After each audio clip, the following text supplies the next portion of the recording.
Yes, congratulations to the Glen's Vodka's Championship Manager of the Month for April! Oh! Robbie Neilson! He's looking unbelievable, isn't he? Best looking manager in Scottish football. I've said it before. Straight out the shower. I've said that to a few folk as well. I've heard that, mate, I know. Well, it's a toss I caught. You or Dale McInnes, I'd say. Is it me or Dale? Tommy? Tommy's got it up there, no?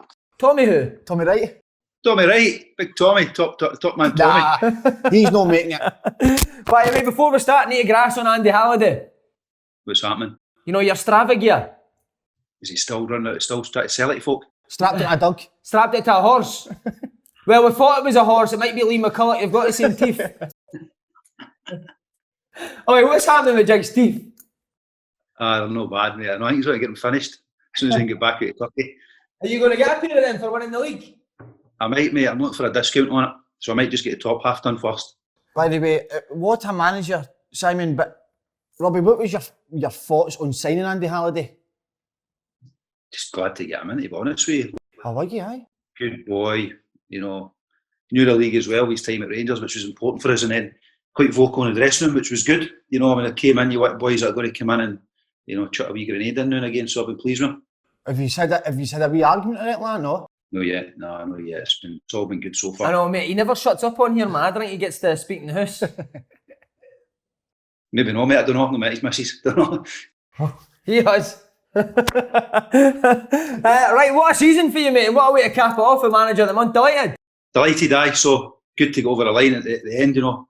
Difficult last couple of months, but we finished the season well. I think we were 5 unbeaten, 5 clean sheets. So good to take that into next year now. It's just like, you know, it's trying to recruit properly. It's a big step up for us. You know, everyone's talking about trying to make sure we get top 6, so you've got to get the right players in. See with that, Robbie, see when a team wins the league early on, sometimes you see them drop off. How did you keep the boys at a level that they kept on performing every week? We had a few ups and downs, to be honest with you.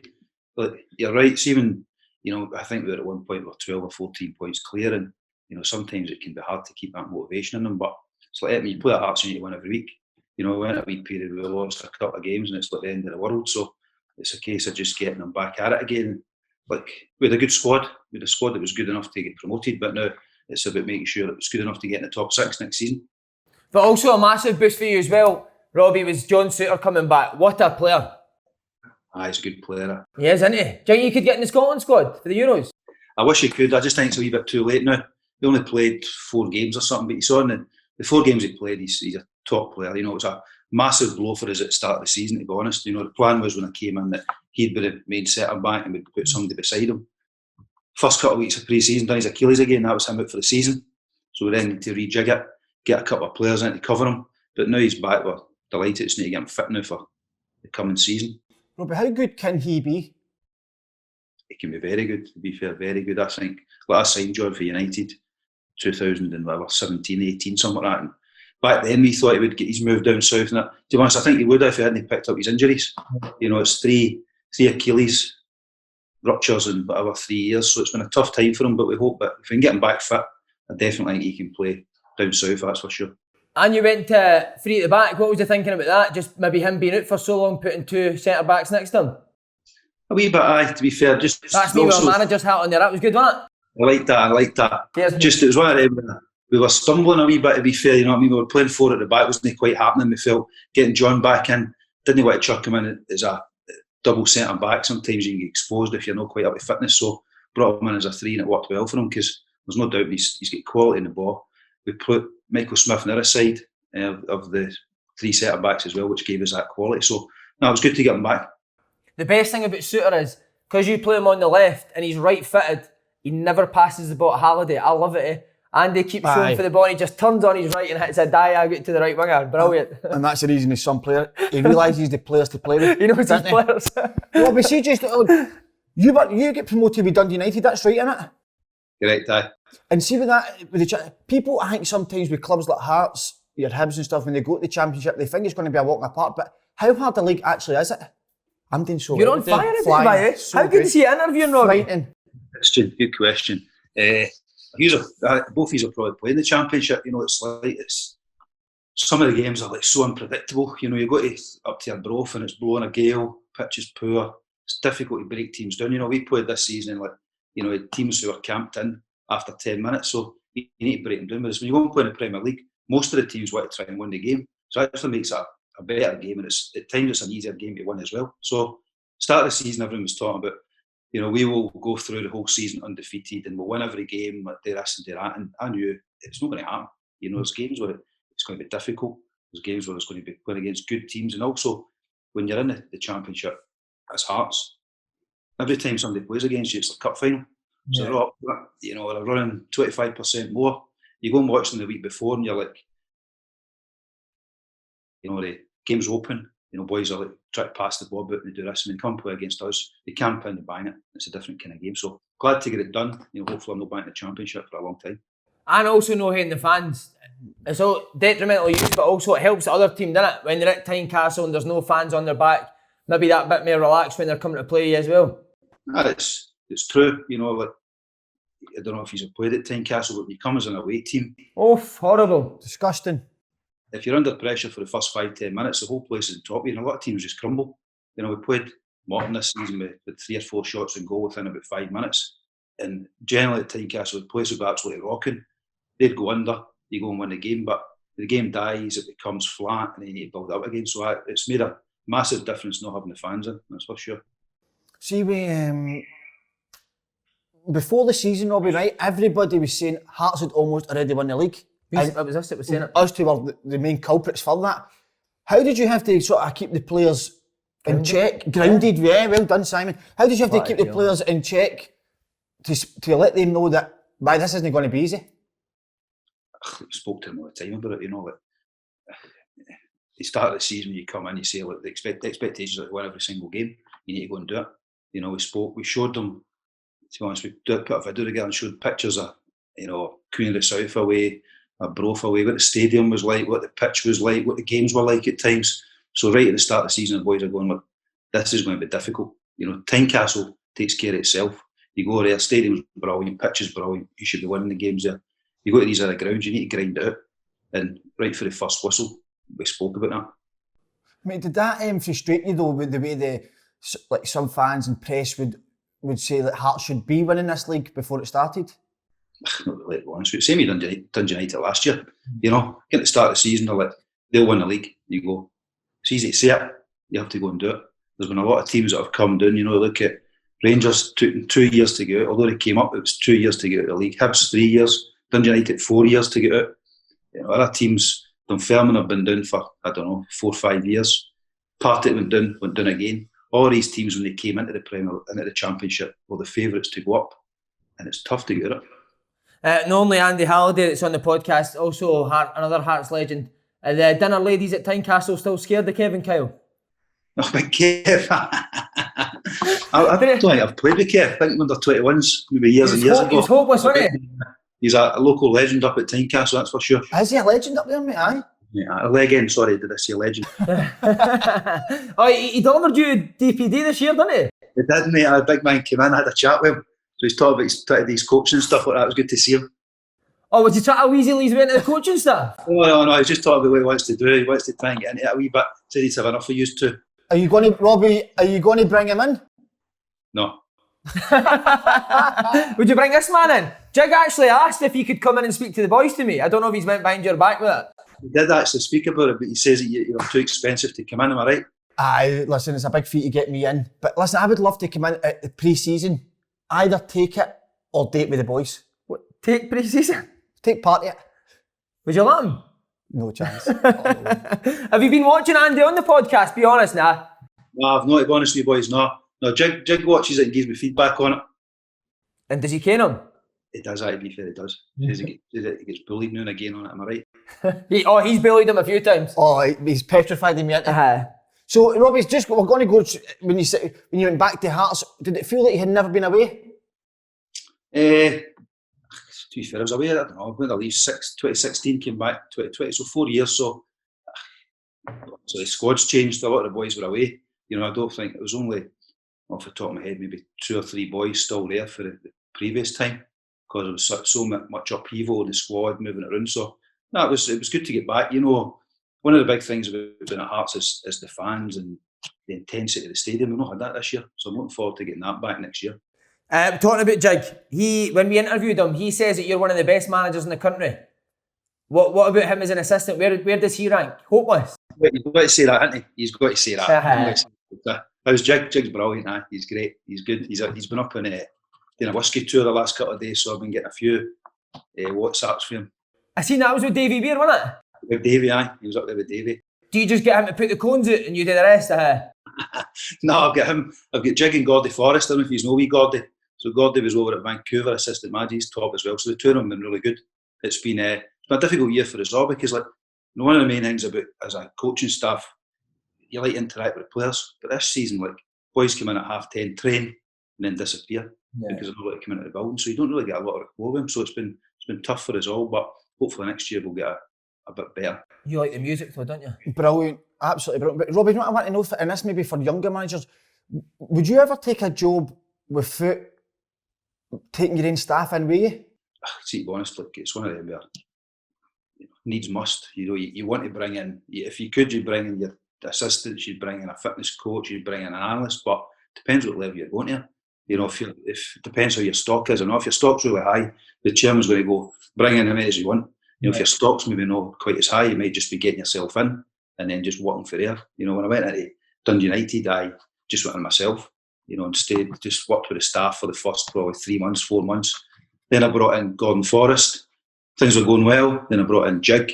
And, you just kind of adapt for there. But when we came back to Hearts, we brought in the two of them right away. So it's all different. Ideally, you want to bring all your staff in, but it doesn't always happen like that. Whose idea is the music in the warm-up? It was off Scottish rugby trained beside us. So they do it. So we nicked it off them basically. Thought it was quite good. And what do you go and speak to their manager quite a bit and share ideas? The rugby boys. Yeah. I speak to Gregor now and again. I do. I quite like it. It's decent. Good lads. It's just it's not like you boys were saying. You speak to people in football all the time. Yeah. It's just the same things you talk about. You talk about other teams. You talk about what you're doing. Everyone's doing the same stuff. Everyone's done the pro licence. When you go and speak to these boys, I speak to some boys in cricket as well, which I quite like. I don't know anything about sport, but just speaking to them and getting different ideas. And Gregor's brilliant as well in rugby. Brilliant. I don't know if I can ask this, so just tell me to shut up if I go across the boundaries, Si. Robbie, are you a proper coach? No, that's fine. I like that. Do you like that on the training field, or are you more the Sir Alex stepping back? Because you've got that presence. I can feel the presence of you coming off you. He's shaking here, by the way. Aye, Alex is trembling, innit? No, but so are you a proper coach? I would say I'm on the turf quite a bit, but I'm trying to take a step back. It's one of the reasons I brought Gordon and Lee in, because sometimes I think you can be too hands-on. It's like you have had managers and coaches. See if you're talking all the time, the manager just talks and talks and talks and talks. See when it comes to that key moment when you need to tell somebody, you're bored of what you're saying already. So I'm trying to take more of a step back, but I would say I still coach probably 50% of the time. And do you use the match day -2 lingo and all that? We slaughter it on here, eh? Even when you're in with the sports science boys, use that. You go, match day -2, match day +2. But see when you get back in the office with Gordy and Jig, it's just game them order. But nearly won a cup as well, mate. So close. What a season, mate. But do you know what I really want to say before we go to that? See for a team getting promoted, right? Their goal would be stay up the next season. But for Hearts, the pressure for the fans and even the media, they're not going to allow that. So, Robbie, what is your goals next season? You're right. Most teams will come up and it's just stay in the league. But we need to get in the top 6. That's what we're aiming for. That's the aim.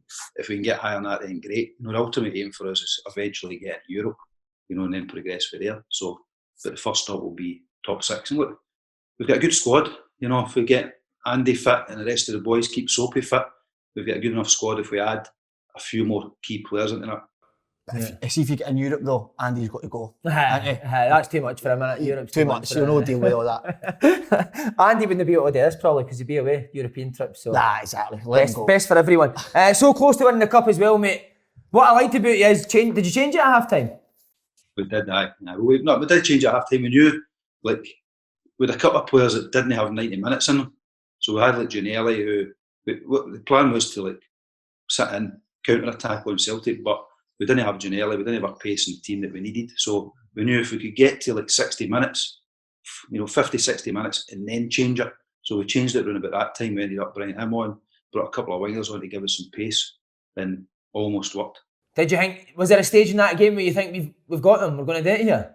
I did, to be fair. I thought last season, probably the last couple of seasons, Celtic are always vulnerable, on the counter attack, vulnerable at set plays as well. And with a couple of wee opportunities with a cut back 90th minute, the Ginnelly puts it over the bar with a couple of set plays towards the end, and then obviously you get a penalty shootout and you go 3-2 up, and you're on the next kick here. You think you've got a chance of getting there, but it just wasn't to be. The boys, how did you pick the boys up after that? Because they looked distraught, didn't they? Yeah. But maybe because they played so well, you didn't really need to. But you had to, with Andy, didn't you? I had to have a wee chat with Andy after that game, didn't I? I was struggling. We gave him a couple of days off, to be honest with you, after it, just to clear their heads, because there's no point coming in the next day. Boys are flat as a pancake, so they get a couple of days off. And then one of the difficult things about having the cup final in December is that, generally when you play a cup final, it's at the end of the season. So if you win it, brilliant, takes you through the close season. If you get beat in it, it's done and dusted. Boys get time off. Half the team moves out. New freshness comes in. But we lost the cup final penalties, and then you need to win the following week. So it's trying to get the boys back up again. It's very, very difficult, I felt. But we managed to do it. Just before we go on to your wee bit about your playing career, what will happen with that Barnet for the rest of the day? Will you leave that wet or will you blow dry it? Or? When Jig's going over to get his teeth finished off, I'll be coming back and my fringe will be doing I like the wet look though, do you know? The slick back's good, isn't it? But Robbie, how does that, and I don't want to keep going on about the hair, but see if you leave that today, does it just start to go a bit fluffy, no? Sometimes I put a wee bit of product in it. I will put it and just cover as much as my face as I can. And what about the clobber? Because you're always smartly dressed. Is it Reece? Yes. He's a Reece man, I can tell. You've got to have a go on the touchline, haven't you? Yeah. One chance. You spend most of the week in your training gear, cutting about that one. So it's always nice to have a wee go. The fourth official must flirt like rotten with you, does he? Sometimes I do.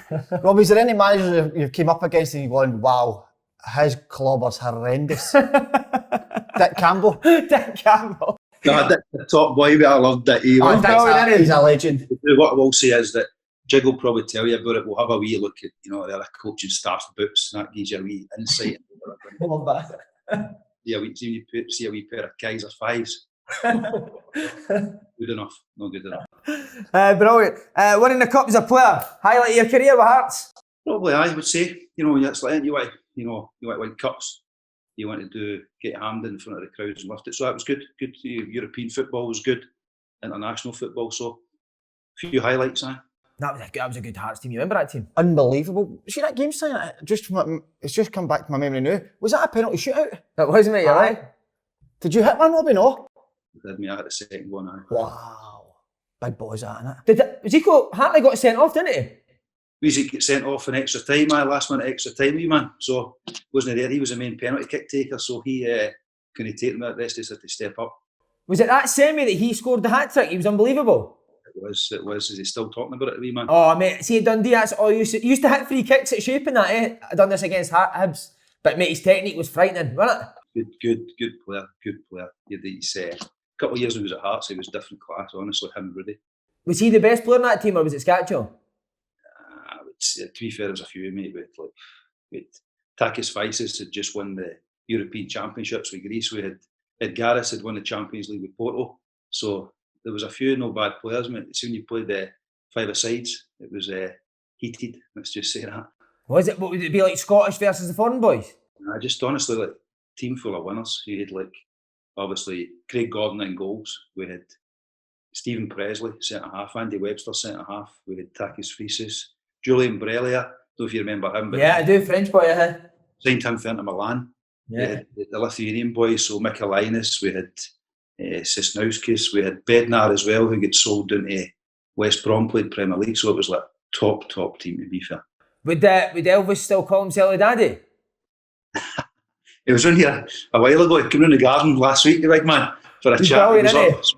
He's top man, honestly, what a boy he is. He's down at Brentford now, I don't know if you saw it, so he's got set a new gig down there.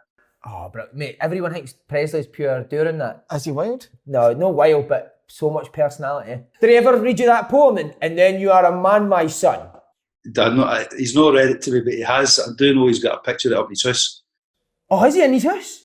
He's in the house down south, the big man, he likes that one. He came in there. He came in the reserve dressing room at Celtic. He says, "I'm going to give you young chaps something to listen to," and he read that poem, mate, and it was goosebumps, man. Was it brilliant, mate? Brilliant, honestly. You don't. This is what I was just about to say. You don't get. I don't think you get players like that coming through now. Guys like Pressley. And what I was just about to ask you, Robbie, do you think the standard now, right? And it's not just Hearts, but the full of, full of Scotland. Do you think the standard back then when you were playing was not much better, but was better than it is now? Especially the type of characters you just said. I think I could talk about this all day, to be honest with you boys, but there's a lot of issues I think in the academy cell. An example of it. See, when you two were coming through as the young kids, before you went into the academies or into the clubs, when you went up the park to play with your pals, you two would probably pick the team. Go, you're playing there, you're doing there, you're doing that. Jimmy comes up and it's 5v5 and Jimmy wants a game. You go, Jimmy, you're not getting a game, mate. You need to wait there. See, when they come into the academy now, all the bibs are out for them. So they come in. This is what you're doing. There's no leadership at all. Nobody's coming and going, right, you sort that out, you sort that out. And it's not until they come into the first team environment where the demands are already saying, like, you need to do that, you need to do that. And a lot of them, they can't do it because they've never had the experience of actually any leadership at all. Yeah. So that's a big part of it, I think. And then also, I think they overcoach at times coming through the academy. You see it and it's like you get coaches and it's like, stop, I'm going to talk for 5 minutes. The boys just want to run about. Let's be honest, when you're 12-year-old, you just want to run about, score goals, play football, take people on. So there's a few issues, and then my pet hate as well is the old shout when you'll hear all the time in the academies, don't give it away. And you're like, well, no, you need to give it away. You need to take people on. You need to try things. If you don't get away, then it just becomes boring. So I think there's a lot of good players coming through, but is that because of the academies, or would they just come through anyway? If they didn't have these. So there's a lot of pros and cons to it, that's for sure. See, talking about leadership, I had to ask you because one of my favourite stories that Paul Hartley told us when he first signed for Hearts, and he thought he was like the Doug's balls. In one game they played, and Craig Levein made a full meeting after the game about Paul Hartley not running back, and says, if you're not going to run, you're going to go and play with the reserves. He just signed him. I think it was maybe his second game. He went and had to train with the reserves for like 3 weeks. Was Levein? Did you ever get that feel, Levein? I remember Craig was very strong on it. To be fair, he was good at it, Craig, and that he would, somebody came in and they wanted to pull their weight, they were told right away, so it was one of them that Zeke came in, I think he signed for St Johnstone as a winger or something when he came in, and it was like, it just probably wasn't as fit as he ended up being, wasn't as aggressive running, but he certainly took the message, that's for sure, because he came away and trained with the Rezzies, came back, and next thing he's playing centre midfield and he's playing with Scotland, so it worked. And sometimes you need that with players, sometimes you need told. Did Levein ever do that with you, Robbie? I've had a few run-ins with Craig when he was a manager. Craig took me from, I was at Hearts, went on loan to Cowdenbeath when he was manager there, and then he came back as well. And then he was the one, Craig sent me to the Queen of the South. I'd been in playing at Hearts, wasn't doing great. He says, look, get yourself to the Queen of the South, get playing, because you're not playing here. Make sure you come back, work hard and get in the team. To be fair, I went and done it. Went down and played with the Queen of the South, back up and then straight into the Hearts team. So I think, I don't know what you boys are like your players, but I always felt that it's better the manager's honest way. See if you're not doing it, just tell. I love that as well, that you went to Cowdenbeath and Queen of the South on loan. That's my 2 clubs, so enjoyed it. It was brilliant. Done it sunny Cowdenbeath, mate, and then done it Queen of the South. But you didn't get a house in the West End playing with Cowdenbeath and Queen of the South. That's the Leicester money, isn't it, that house? There's not much of that left, mate, to be honest. We get 3 kids. Was Levein somebody that was he part of the reason that you wanted to get into management? I think, see, when I was about 23, 24, I wasn't really that interested in getting into coaching and management. It wasn't until probably about a couple of years later, 25, 26, it was actually when Shabba Laszlo came in. Shabba came in as manager at the Hearts, and I thought it was brilliant. See, tactically, prior to that, I never used to do much, you know what I mean? It was like, train Monday to Friday. Friday, you might do set plays, you maybe do a wee bit of shape. It wasn't until he came in that everything was about tactics, everything was about shape. He started to actually think about it, and then at that point I became a captain, so he spoke to me more about it. Went down to Leicester, I had Paulo Sousa, Nigel Pearson, Sven Goran Eriksson, so you start to learn for all these boys are good managers. And then coming back up to Scotland, it was like, hey, this is what I want to go and do. Robbie, who was see out of that names there, who was the one that really stood out for you as a manager? See, to be honest, they're all different. You know, like some of them are, you know, we had like for instance, Eriksson didn't coach at all. He was just a man manager. He was a boy that, you know, I didn't play that much under him. So every Friday the boy, was another coach, Derek Fazakli, would take the players that were starting away. Sven would take all the non-starters with him, and he'd just stand and talk to you. I swear, every Friday he would come away from the meeting going, he really likes me, I'm playing next Saturday. Right? You train really hard all week, get to Friday again, you go and speak to him again, you're not playing, you come away and go, I'm definitely playing next Saturday. See, after about 3 months, you're like, I'm not playing next Saturday, am I? And it was like, it was brilliant man manager, like top man manager. But that's what they're saying, it is about keeping the boys that aren't playing happy. That's the secret of being a manager. That's the hardest bit, to be honest with you. You know, I mean, you got a squad of 25 players, you're only picking 11 on the Saturday, so it's how you manage the rest of them, how you keep them engaged, how you keep them on board as well, and then you're managing your team on a Saturday, but the biggest part is managing the squad. Sven sounds like a hero, doesn't he? What a legend. We've heard about Jamie Carragher got told was a cracker about him as well, remember? And with the one we let birds in the room. Oh, so he did it. Aye. But see, just on that with and this is to you, Simon, a young coach as well. What would you say is more important if you could pick one, man management or tactics? I'll tell you off there, he's the man in the know, isn't he? Depends what level you're at, to be honest with you. You know, see if you're coaching kids, it'll be tactics. You know, if you're taking on the 18s team, it's tactics. But as soon as you get into the senior game, it's man management. You know, it's dealing with player recruitment, getting the right players and the right characters in, keep them happy. You know, make it all as simple as you can for them, to be honest with you. You know, I was assistant manager at East Fife. So you only trained like 2 nights a week. So, you know, you boys have played part-time. I played part-time as well. Like, you come in after your work, you don't want to go and stand and shake for 45 minutes. You want to come in, warm up, boxes, possession, games, wee bit of tactics at the end. Whereas when you go into like the more professional, so when you're at Hearts, you know, you probably do more tactical work, but the man management becomes more important because, you know, the players, you know, at times are on good money. So you need to make sure that you keep them on side, you need to make sure they're motivated, you need to make sure that they want to win and they want to win for you. So it's every club's different, every player's different, to be honest. Some you don't need to speak to. You know, like I know Andy coming in, Andy's going to train hard. You know, I know that when he comes in. So I don't really need, you know, manage him that much. Where a lot of other players coming in who maybe get issues in the background that I need to spend 10 minutes every day with them, speaking to them. So it's just that everyone's different, every team's different. Strange, isn't it? Because we always need to speak to Andy, didn't you? For the podcast. We always need to make sure he's feeling all right. That's very strange. No, just saying this as well, Robbie. What else I like about you saying going on loan? The fact that you done a youth team coach and then you done an assistant manager, like you just said at East Fife. You see players now just go straight into management. Do you think that background helped you when you eventually became a manager? Definitely, to be honest with you. Like, probably the best license. I've done like my BA Pro, but the best one I've done was a youth license. Because you do a youth license, that's for like kids from 12 to 18. So you're actually coaching? But it also allows you, taking the youth team allows you to go and just try different things. You know what I mean? You go and you'll try a session, you'll something different. You know, I've done it a number of times. You go, see, after like 10 minutes, you're going, pull the boys and go, lads, this is terrible. Right, this isn't working. Let's go and do something else. Whereas if you're in the first team and you're preparing to play against one of the old firm, you can't do that. Everyone's got to be bang on. So it gives you, I think, going through youth and being assistant at low levels, it gives you that time to develop how you want to coach and your style, and then eventually once you get there, you're a bit more comfortable. So I would definitely advise any player coming out of the game to go and do youth coaching and try and be an assistant somewhere. Who was the manager when you were assistant at East Fife? Wasn't it Billy Brown, was it? No, it wasn't. But it was Wally Aitchison. So Wally was brilliant because Wally was like a manager. So Wally would say to me, "You get on a Tuesday morning, right?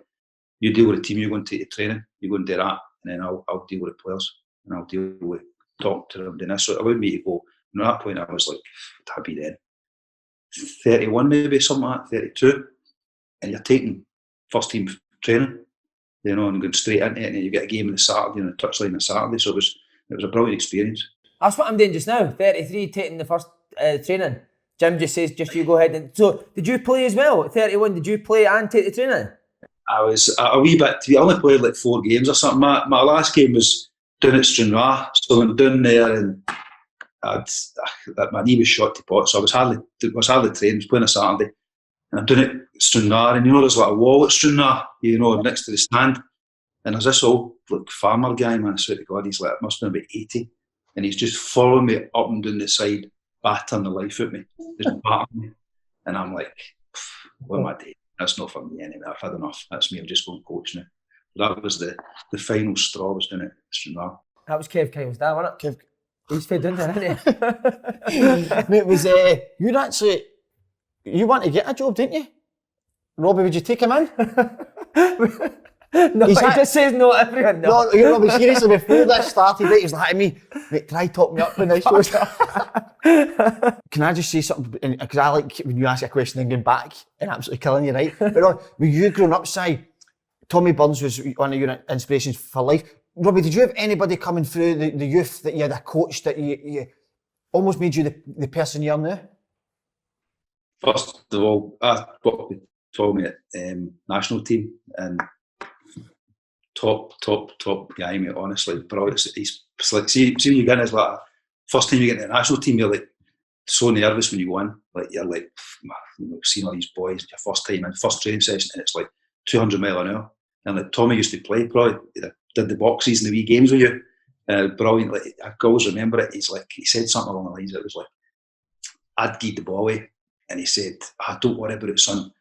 I gave the ball away once in training, but I went straight back again. It was a throw-in. It was something like that. I can't remember it, but it was just the way he said it, and it just relaxed you right away. His man management was like speaking to the boys was unbelievable. Tommy, like everyone loved him. No matter what side of the city you came from, everyone loved him, and he was brilliant, mate, honestly. So, me like inspiration. Not really, to be honest with you. I mean, just like different coaches over the years. It's like I'm one that I look at people and say, right, would I do that? Would I not do that? Coaching wise, so there's a lot of ones that like so going back to like one of the managers that came in at Leicester when I was there, right. First meeting they had with the boys, right. I'm not going to name who it was. First meeting they had with the boys, so we're expecting to come in. It's usually you get a new manager come in. It's like this big motivational speech. We're going to do this and do that. He said, right, boys, I've signed a 3-year deal here, but as you know what football's like, I could be sacked in 3 months. So let's just go and play on Saturday. You get sacked in 3 months. So it's one of them. You're like, you learn for that. You're going, definitely not doing that. Definitely not doing that. So a lot of different experiences. That's for sure. Just on that, first season of management, you won the championship. Rangers and Hearts were in the league. That's some achievement, isn't it? Did you think that was possible when you first took the Hearts job? I knew it was a long shot, to be honest with you, because like Rangers were coming up with massive budget, but I felt that I knew I was a youth coach at Hearts before I took over as a manager, so I knew all the young ones coming through. I knew they'd get experience. We had Patson, Nicholson, King, Holt, all these boys that were coming through. So I knew they were decent, but also, see when you're trying to win a league, it's about getting points on the board. A lot of people they look at all the big games, they say, you need to win that, you need to win that, you need to win that. See when you win a league, it's about getting a certain amount of points. Like we said this season, we need 19 points a third. So it gets you like 57 points. I think it was 57. When you get into the Premier League, if you want to get third, over the last 10 years, you have to get X amount of points. If you want to get second, you have to get these amount of points. So how you pick that up is up to you. So biggest thing I think is making sure you win. This season you have to beat your Argos, your Queen of the South, all these teams. And then when you play against Dundee, you play against the bigger teams, or when we played against Rangers and we're doing that league at Hibs, these are the games that you want to win. But if you take a point of it, then you're still going where you need to get to. So it was a good time. I think, to be honest, that season was probably easier than this season because Rangers were the big hitters. Rangers were the big dogs that everyone was up for. So, for instance, if we were playing, let's say we had Falkirk in the league, we might be playing Falkirk on a Saturday and they'll get Rangers the following Saturday. So the Falkirk boys are thinking about Rangers the following week, so they're not really bang at it against you. Or vice versa, if they play Rangers one week, then they play us the next week. It's like after the Lord Mayor show. So I felt that season was easier than this season, where every week it was like teams are coming at it. running about like headless chickens, making tackles. So it was this one I felt was harder. Anything else? Aye, just the producers just asked me to ask, Robbie, if you had to let one person go and you had to do it, would you let go Jig or Andy? As in my ear. I don't want to ask. I don't want to ask it. It's one I can't answer now. I'll do it off here, but you probably know my answer. Last question for me, just on the management, because I'm fascinated with this as well. Do you still phone other managers for advice, or are you past that stage now? I still speak to people. I do. There's a number of managers I speak to. I do. There's ones that you get on really well with, ones that you maybe don't speak to. I think, see when you're, for me, when you're on the touchline, it's like you're no friends with them. It's like, I'm here to win. But see, as soon as that final whistle's done, that's me. I'm done and dusty. But you know what I mean. So there's a number of them I'll speak to. Whether it be as a few down south. I actually just spoke to one this morning, down south. A few in Scotland as well. I think it's important because, see, when you're in management, there's you can talk to people that have never actually been in the seat and they don't understand it. Whereas it's great to speak to people that have actually been there and understand the pressures of it and, all the nonsense that goes on in the background. You can always phone you, can't you? Anytime, I'll come and meet you after this.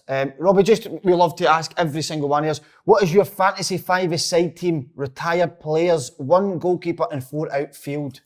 Great question. Is it going to be somebody you played with, or is it going to be somebody... We'll go that you played with. And then tell us just a bit about them as a player, because you played with them. A bit of insight into them. Right, so I've only got 5 players, but it's going to be difficult then. Craigie Gordon. Oh no, it's got to be retired, sorry, so no Craig Gordon. We could so is it Craig Gordon I've played with? Can I go with played with or played against? Can we do both? Is that alright? So we'll just a combo then? Aye, combo. Go with a combo. I can't go Craigie, so I would probably go with it's a tough one. I've played with Andy Gorham when I was doing the Queen, and I played with Anthony Niemi at Hearts, who were both at the top, so difficult one. I'm going to go with the goalie, right. Just solely because he did a shooting exercise when we were doing it at Queen of the South, where he was in goals and he wouldn't use his hands, and we still couldn't score into him. So he would just dive about with his hands like that and chest things away. So Andy, because he was like top level. Who am I going into? With 2 defenders in. That tells me everything about you. 2 defenders in a 5-a-side team. 1 defender. One Robbie, one defender. I'm not playing with 2 defenders at 5s. Well, I'm seeing you pick these teams. The defenders always win 5-a-sides. Always That's the same. True. Always win the game. So I'll go probably Takis Faisis. Takis came in when he was at Hearts and was just like top level. Top, just the sign of Benfica. But also he was like a brilliant boy, honestly. He was won that tournament, but he was so great down to earth at 32 or something when he came in. So probably got to be him. Who else would I put in it? I think what else. It's a difficult one. You've put me on the spot a wee bit here. Next one, we're trying to think set half of fullbacks. Would I have down south for me? All right, we'll go midfielders then. Good. I'll put Rudy in it. Wow. Only because Rudy was just a good player, mate, and unbelievable finisher. Seen put in his left foot, just unreal. Also, what I liked about Rudy is he had a set of bollocks about him. So when you play at Hearts, that's what you need. He's just pure confidence. What about as a guy? Was he quite volatile? Would he argue with you and him have a wee bit? No. I don't think I ever saw Rudy fight in the dressing room. You know what I mean? But he's he would stand up for himself. That's for sure. And he was a stocky wee guy, so you wouldn't mess with him too much. Because was it one of them when he was playing on the right, you'd overlap and he would always just use you as a decoy and cut inside? Did that not used to do your nothing? That's what I used to play behind me, Michaelinus, and my job was I used to say to him, I said, Nico, I'll just give you the ball, mate, right, and you go and do things, and I'll just play behind you. I'm not going to overlap you. I'm not going to take people on. My job was just to do that. So that's what I've done with him. Going forward, ones I've played against, I probably put people in I've played against, so some good ones, but I feel like I'd be name dropping for fun. No, come on, give us a name drop. That's what we love that on this. We want bigger names, aye. Right, Ronaldinho. Oh, yeah. Wow. I'm not going to... just unbelievable, man. So what was the game? Talk us through the game. We played against Barcelona, a pre-season game, and I swear to God, I couldn't believe how big he was. Just an absolute beast there, guy. You watch the boys on TV, you think he's a decent size, but massive thighs, massive arse, massive calves and all that. couldn't get anywhere near him. Could not get near him. So were you playing left back? Because you playing right back and he played left, kind of attacking? What was happening? I was playing kind of left back, but just outside the penalty area. And then the right midfield in front of me was about 3 yards in front of me. And then the striker was about 4 yards in front of him, mate. Just a bench right across the back line. So he's probably the best one I've played against. Just unbelievable skill. Did he meg you? What I'm going to say is, get yourself online. Big Elvis, Stephen Pressley. Find the nutmeg that Ronaldinho. He'd get it online. Elvis did some. I think it was South America. Went to play like a charity game, and he came on against like, the Brazilians, and he get nutmegged off him, and it's the funniest thing you'll ever see. So please get it up and put it online. Have you got it? You got it? Well, attach it to the interview so everyone can see it. So no, thankfully never. What other ones have I got? I'm going to try and think. Like Gareth Jankowskis was like top. The striker boy we had. Didn't play a lot of games, but just like 6'3", absolute man mountain, top player. Who else would have? And another one. I think. Where have I played? Is that 4? No, I think that's your 5. No. Is that my 5? Isn't it? Scatcho, Ronaldinho, Fisas, goalie, and need a sub. Somebody might go injured. one sub that you played against. I think, did I play against you at any point? No. Nah, I don't know. You were a level above me, mate. Robbie, was he good? Nah, he wouldn't know. I does. I see when I met you. We played at Celtic as a kid. Wait, did you? We played your Hearts team when you first came up pre-season. I was at Dundee. No, it wasn't you. It was Gary Lock. No, it wasn't you. No. We were definitely. I'd have came along, but I'd have been there in the group. That was my best game for Dundee pre-season friendly. After that, it was fucking Rubbish. hopeless. Robbie, what did you see when you seen him as a youth player? What did you think of him? Never seen this. I thought he was better than you, that's for sure. Robbie, you're a hero. Thanks very much, mate. Thanks for your time, lads. Robbie, what a man. What a Thanks guy. very much, mate. Cheers. Cheers, mate.